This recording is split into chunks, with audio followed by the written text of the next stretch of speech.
আগামীকাল সকাল ৯:৪৫ থেকে শুরু হয়ে যাচ্ছে এবছর ২০২৪-এর মাধ্যমিক পরীক্ষা। যাদের কাছে সেন্টার পড়েছে তাদের হয়তো সময়ের অতটাও তাড়াহুড়ো থাকবে না, কিন্তু বেশিরভাগ স্কুলেরই দূরত্ব এইরকম, যেতে যেতে আধ ঘন্টা থেকে ১ ঘন্টা, কোনো কোনো স্কুলে ২ ঘন্টাও কিন্তু সময় লাগবে, কারণ পরীক্ষাটা পড়েছে কিন্তু অফিস টাইমে। তাই আজকে তোমাদের জেনে নেওয়া উচিত যে পরীক্ষার দিন আমাদের কোন কোন জিনিস নিয়ে যেতে হবে। কারণ প্রথম দিন পরীক্ষা দিতে গেলেই তুমি হয়তো বুঝতে পেরে যাবে যে কোন কোন জিনিস পরীক্ষার হলে অ্যালাউড আর কোন কোন জিনিস অ্যালাউ করা হয় না। তাই যাতে তোমাদের প্রথম দিন কোনো রকম কোনো ভুল না হয়, আজ তার জন্যই বোর্ডের নির্দেশিকা অনুযায়ী স্কুলগুলো কোন জিনিসগুলোকে অ্যালাউ করে, কোন জিনিসগুলোকে অ্যালাউ করে না, আজকে সেটাই তোমাদের জানাবো। পাশাপাশি তোমাদের জন্য আজ সকালেই কিন্তু একটি ভিডিও এনেছি যে কিভাবে তোমরা চাইলেই বোর্ড পরীক্ষায় নিজেদের নম্বর বাড়াতে পারো। সেই ভিডিওটা যদি দেখে না থাকো, আমি এই ভিডিওর ফার্স্ট কমেন্টে আমি সেই লিঙ্কটা শুধুমাত্র দিয়ে রাখছি। পাশাপাশি আগামীকাল যেহেতু বাংলা পরীক্ষা, যদি কোনো রকম কোনো নোটসের কোনো ডাউটস থেকে থাকে, আমি বাংলার প্লেলিস্ট তৈরি করেছি যেখানে সকল জিনিস বাংলার A to Z প্রশ্ন উত্তর আমরা দিয়েছি, উত্তর সহ ফ্রি PDF। একবার ভিডিওগুলো যদি দেখে নিতে পারো, যদি সময় থাকে, অবশ্যই সেটা দেখে নিও, অনেকটা হেল্প হবে। এবং আগামী দিনেও আমাদের চ্যানেলের মাধ্যমে প্রত্যেকটা বিষয়ের পরীক্ষার আগের দিন পর্যন্ত আমরা আরও অনেক গুরুত্বপূর্ণ জিনিস দেব, যেগুলো সামান্যতম বুঝে গেলেই পরীক্ষায় কমন যে পাবে তাতে কিন্তু কোনো ভুল নেই। তার জন্য অবশ্যই তোমাদের কাছে অনুরোধ রইল, চ্যানেলটিকে সাবস্ক্রাইব করে দিয়ে পাশে থাকা বেল আইকনটিকে ক্লিক করে দেওয়ার জন্য, যাতে আগামী দিনে কোনো রকমের ভিডিও এবং আপডেটস তোমাদের আর মিস না হয়। প্রথমে আমরা আলোচনা করব পরীক্ষার হল বা পরীক্ষার কেন্দ্রে ঢুকতে গেলে কোন কোন জিনিস তোমাদের অ্যালাউ নেই। এটা আগে জানতে হবে কোন কোন জিনিস অ্যালাউ নেই। প্রথমে যেটা অ্যালাউ নেই, পরীক্ষার জন্য যখন তুমি কেন্দ্রে যাবে, তোমাদের স্কুল ব্যাগ এটা কিন্তু পরীক্ষার কেন্দ্রে অ্যালাউ নেই। এই পরীক্ষার ব্যাগ হয় তোমাকে বাইরে গার্জেনের কাছে রেখে আসতে হবে, এবং অনেক অনেক ছাত্রছাত্রীরা থাকে যারা কিন্তু যাদের সাথে গার্জেনের যাওয়ার সময় হয় না, কারণ অভিভাবকের হয়তো এমন কোনো বাধ্যবাধকতামূলক জায়গা থাকে বা কাজ থাকে যার জেরে ছাত্রছাত্রীদের সঙ্গে তারা যেতে পারেন না। সেই জায়গায় দাঁড়িয়ে স্কুলে কি করতে হয়, স্কুলে তোমাদের যে শ্রেণীকক্ষ রয়েছে, যে হলে তোমাদের পরীক্ষা পড়বে, সেই পরীক্ষার কেন্দ্রের বাইরে তোমাকে কিন্তু, অর্থাৎ হলের বাইরে তোমাকে ব্যাগটা রেখে দিতে হবে। এবং হলে কি কি নিয়ে ঢুকতে পারবে সেটা তো জানাবোই, যেটা নিয়ে ঢুকতে পারবে না সেটা। সেকেন্ড হচ্ছে, যদি তোমার কাছে কোনো ডিজিটাল ওয়াচ বা ইলেকট্রনিক্স ওয়াচ থাকে বা স্মার্ট ওয়াচ থাকে, সেগুলো পরে পরীক্ষার হলে কিন্তু তুমি ঢুকতে পারবে না। অর্থাৎ ডিজিটাল ওয়াচ বা বর্তমান যুগে স্মার্ট ওয়াচ, এগুলো পরে তুমি পরীক্ষার হলে ঢুকতে পারছো না, এটাকে তোমাকে কিন্তু মাথায় রাখতে হবে। থার্ড, যে জিনিস নিয়ে তুমি পরীক্ষার হলে ঢুকতে পারবে না সেটা হচ্ছে ক্যালকুলেটর। এই ক্যালকুলেটর তোমাদের মাধ্যমিক স্তরের ছাত্রছাত্রীদের জন্য অ্যালাউড নেই, তাই এটা নিয়েও কিন্তু পরীক্ষায় ঢুকতে পারবে না। পাশাপাশি তোমরা যদি অন্য রকম কোনো কালারিং বোর্ড, তাতে ওপরে পেপার লাগানো থাকে, এই রকম কোনো বোর্ডও তুমি পরীক্ষার কেন্দ্রে কিন্তু নিয়ে ঢুকতে পারবে না। পাশাপাশি ওই যে প্রথমেই বলে দিলাম যে ব্যাগ নিয়ে তুমি ঢুকতে পারবে না, তো পরীক্ষার কেন্দ্রে হয়তো হতে পারে ৯:৪৫ থেকে পরীক্ষা, তুমি ৯:৩০টার সময় পরীক্ষার হলে গিয়ে বসে আছো, বই তোমার সাথে রয়েছে, তুমি ঢুকতে পারবে না, তোমাকে এগুলো বাইরে রেখেই কিন্তু যেতে হবে। এই ন্যূনতম জিনিস তোমাকে কিন্তু পরীক্ষার হলে ঢুকতে দেওয়া হবে না। তাহলে পরীক্ষার হলে কি কি নিয়ে ঢুকতে পারবে সেটা একটু বলে দিই। প্রথমে পরীক্ষার হলে যাওয়ার জন্য যেটা সবার প্রথমে দরকার, সেটা হচ্ছে তোমাকে স্কুল ড্রেস পরে পরীক্ষা দিতে যেতে হবে। সেকেন্ড, যেটা মোস্ট ইম্পর্টেন্ট, সেটা হচ্ছে অ্যাডমিট কার্ড, রেজিস্ট্রেশন সার্টিফিকেট তোমাকে পরীক্ষার হলে নিয়ে যেতে হচ্ছে।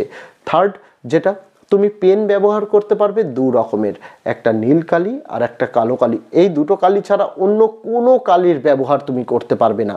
তুমি এই দুটো কালির ব্যবহার করেই তুমি পরীক্ষা দিতে পারবে। সাধারণত কালো কালিটাকে পয়েন্টিং করার জন্য এবং নীল কালিটাকে উত্তর লেখার জন্য কিন্তু ব্যবহার করা হয়। এই দুটো কালির পেন তোমাদের কি করতে হবে, দুটো দুটো করে নিয়ে যেতে হবে, কারণ পরীক্ষার হলে যদি তোমার কালি পরীক্ষা লিখতে লিখতে কালি শেষ হয়ে যায়, সেই জায়গায় দাঁড়িয়ে তোমাকে পেন দেওয়ার মতো সাহায্য করার জন্য হয়তো কেউই থাকবে না। তাই পেন অবশ্যই একটার বেশি করে তোমাদের নিয়ে যেতে হবে, অর্থাৎ পেন্সিল বক্স তুমি পরীক্ষার হলে নিয়ে ঢুকতে পারবে। সেকেন্ড, তারপরে তুমি যেটা নিয়ে ঢুকতে পারবে সেটা হচ্ছে তোমার জ্যামিতি বক্স। জ্যামিতি বক্সের মধ্যে তোমার কম্পাস থাকে, চাঁদা থাকে, স্কেল, এগুলো নিয়ে তুমি পরীক্ষায় ঢুকতে পারবে।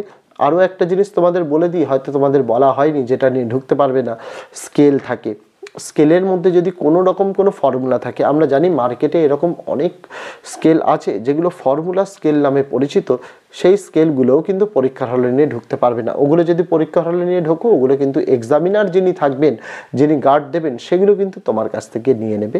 এটা কিন্তু মাথায় রাখতে হবে। পাশাপাশি তোমাকে এটাও মাথায় রাখতে হবে, তুমি জলের বোতল নিয়ে যেতে পারবে। তার কারণ কি, জলের বোতল 3 ঘন্টা 15 মিনিটের পরীক্ষা, তোমার জল পিপাসা পেতেই পারে, তাই জলের বোতল তুমি পরীক্ষার হলে নিয়ে যেতে পারবে।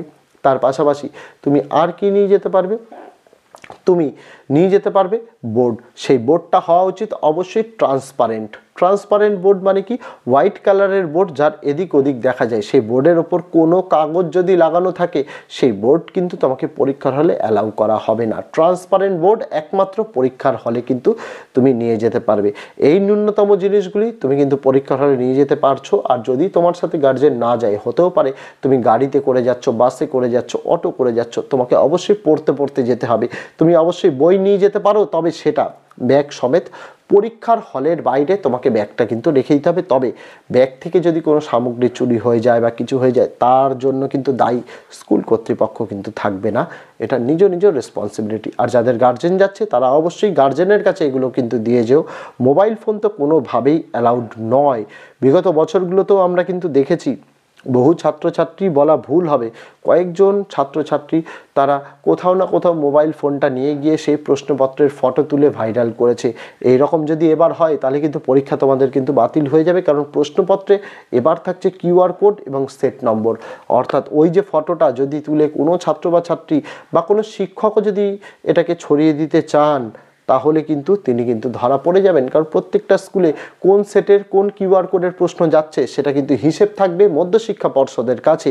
তাই কোনো রকম প্রশ্নের যদি কারচুপি হয় বা কোনো রকম প্রশ্নের সেট যদি বেরিয়ে যায়, সেই জায়গায় দাঁড়িয়ে ছাত্রছাত্রীর পরীক্ষা যে বাতিল হবে তাতে কোনো ভুল নেই, এবং শিক্ষকদের চাকরি নিয়েও যে সমস্যা হবে এতে কোনো ভুল নেই। এই সমস্ত জিনিসগুলি তুমি পরীক্ষার হলে নিয়ে যেতে পারবে। তবে সর্বোপরি তোমাদের একটাই কথা বলতে চাই, তোমরা আজকে যেহেতু পরীক্ষার আগের দিন ভিডিও করছি, অবশ্যই তোমাদের ঘুম হওয়াটা কিন্তু সবথেকে বেশি জরুরি। তোমরা চেষ্টা করবে চিন্তা না করে। আমি জানি জীবনের বড় পরীক্ষা, তোমাদের চিন্তা হবেই, এটা স্বাভাবিক। তবে চিন্তা না করে যতটা চিন্তাকে দূর করতে পারবে, তত ভালো তুমি কিন্তু পরীক্ষা দিতে পারবে। কারণ এই চিন্তার জন্য যদি তোমার ঘুম ঠিকঠাক না হয়, তাহলে কিন্তু তোমার মনে থাকা জিনিসও তুমি পরীক্ষার হলে গিয়ে আরও বেশি টেনশানে তুমি কিন্তু ধীরে ধীরে ভুলতে শুরু করবে। সেই জিনিসটা যাতে না হয়, একদম নিউট্রাল থাকো। মনে রাখবে, স্কুল যতটা টাফ প্রশ্ন করে, বোর্ড কিন্তু ততটাই ইজি প্রশ্ন করে। কারণ মাধ্যমিকের প্রশ্নপত্র হয় ইজি থেকে মডারেট, অর্থাৎ সহজ থেকে মধ্যম মানের এই প্রশ্নপত্র হয়, যাতে সকল শ্রেণীর ছাত্রছাত্রীরা সেই প্রশ্নের উত্তর করতে পারে। সেই জায়গায় দাঁড়িয়ে এটা মাথায় রাখতে হবে, বোর্ডের পরীক্ষা, বোর্ডের প্রশ্নপত্র যথেষ্ট সোজা হয় এবং বোর্ডের খাতাও যথেষ্ট ভালোভাবে দেখা হয়। এখানে ছাত্রছাত্রীদের সুবিধার কথা মাথায় রেখে কিন্তু খাতা দেখা হয়। সেক্ষেত্রে তোমরা যদি কোনো উত্তর সামান্য ভুলও লিখে আসো, সেখানেও তোমাদের কিন্তু নম্বর দেওয়া হবে। এটা মাথায় রেখে আসবে। এবং সকালের ভিডিওতেও আমি বলেছি, কোনো প্রশ্নের উত্তর ছেড়ে আসবে না। তুমি যে প্রশ্নটার উত্তর পারছো না, সেটাও তুমি অন্য প্রশ্নের যেটা উত্তর তুমি জানো সেটাই লিখে আসো। ন্যূনতম কিছু না কিছু নম্বর কিন্তু দিয়ে দেওয়া হবে। আপাতত পরীক্ষার আগে এই সমস্তই কিছু গুরুত্বপূর্ণ জিনিস তোমাদের জানানোর ছিল, যেটা আমি ভিডিওর মাধ্যমে জানালাম। এবং এই কথাগুলো আমি আমার ছাত্রছাত্রীদেরও বলি, এবং তোমরাও আমাদের ছাত্রছাত্রী, তাই তোমাদেরও এই কথাগুলো কিন্তু বলে রাখলাম। এই ভুলগুলো অবশ্যই করবে না এবং পরীক্ষার খাতা ফাঁকা রেখে আসবে না। 3 ঘন্টা হাতে সময় আছে, মানে যা পারবে তাই লিখে আসবে। তবে সেটা যাতে কোনো বাজে কথা না হয়, পড়াশোনা রিলেটেড যাতে কথা হয় এবং তোমার সাবজেক্ট রিলেটেড হয়। অর্থাৎ বাংলা পরীক্ষায় দিতে যাচ্ছ, বাংলা পরীক্ষায় দেখা গেল বহুরূপী থেকে প্রশ্ন আসলো, কিন্তু তুমি বহুরূপী পড়ে যাওনি। বহুরূপী গল্পের যে বিষয় সংক্ষেপটা তুমি জানো সেটাই তুমি লিখে আসো, তুমি নম্বর পাবে, এতে কিন্তু কোনো ভুল নেই। এই জিনিসগুলি তোমরা মাথায় রাখলেই জীবনের বড় পরীক্ষা নিয়ে যে তোমাদের কোনো ভয় থাকবে না, এটা আমি চ্যালেঞ্জ করে তোমাদের বলতে পারি। তোমরা কমেন্ট করে জানিও ভিডিওটি তোমাদের কেমন লাগলো, এবং এই ভিডিওর ফার্স্ট কমেন্ট এবং ডেসক্রিপশানে আমি তোমাদের বাংলার যে সকল ভিডিওগুলো এনেছি একেবারে একত্রিত করে প্লেলিস্টের আকারে তোমাদের দিয়ে দিলাম, সেটা দেখতে ভুলো না। তো দেখা হচ্ছে তোমাদের সঙ্গে আগামী দিন অন্য কোনো বিষয়, অন্য কোনো ভিডিও নিয়ে। ততদিন সকলে ভালো থেকো, সুস্থ থেকো।